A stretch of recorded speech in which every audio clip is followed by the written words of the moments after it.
மனுஷனா பிறந்த எவனுக்குமே நாளைக்கு நீ யார பார்க்க போற, உனக்கு என்ன நடக்க போகுதுன்ற தெளிவா இது இப்படிதான் இனிமே இப்படிதான் எவனுக்குமே தெரியாது.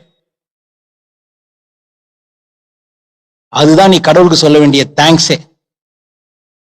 அது நீ பயமா நினைச்சுக்கிற. அதை நம்பிதான் உன் ஆசையை நீ முன் வைக்கணுமே.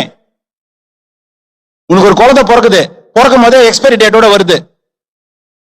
33 வயசுல செத்துருன்னு சந்தோஷமா அந்த பொண்ணை வளர்ப்பியா? 30 வயசுல கல்யாணம் பண்ண போற பொண்ணுக்கோ இல்ல 25 வயசுல கல்யாணம் பண்ண போற பொண்ணுக்கோ 5 வயசுல இருந்து நகை சேர்க்கிற. எதை நம்பி? பொண்ணு உயிரோடு இருக்குன்னு நம்பி. இந்த 4வது விஷயம்தான் உன்னுடைய ஃபியர் அண்ட் பவர். எத்தனை பேருக்கு புரியுது?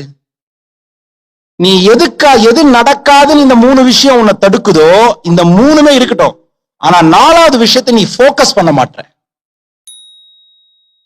இந்த 3 விதமான பயத்தை தவிர உனக்கு வேற பயம் இருக்கா? யோசிச்சு பாருங்க. நினைச்சாலும் கிடையாது.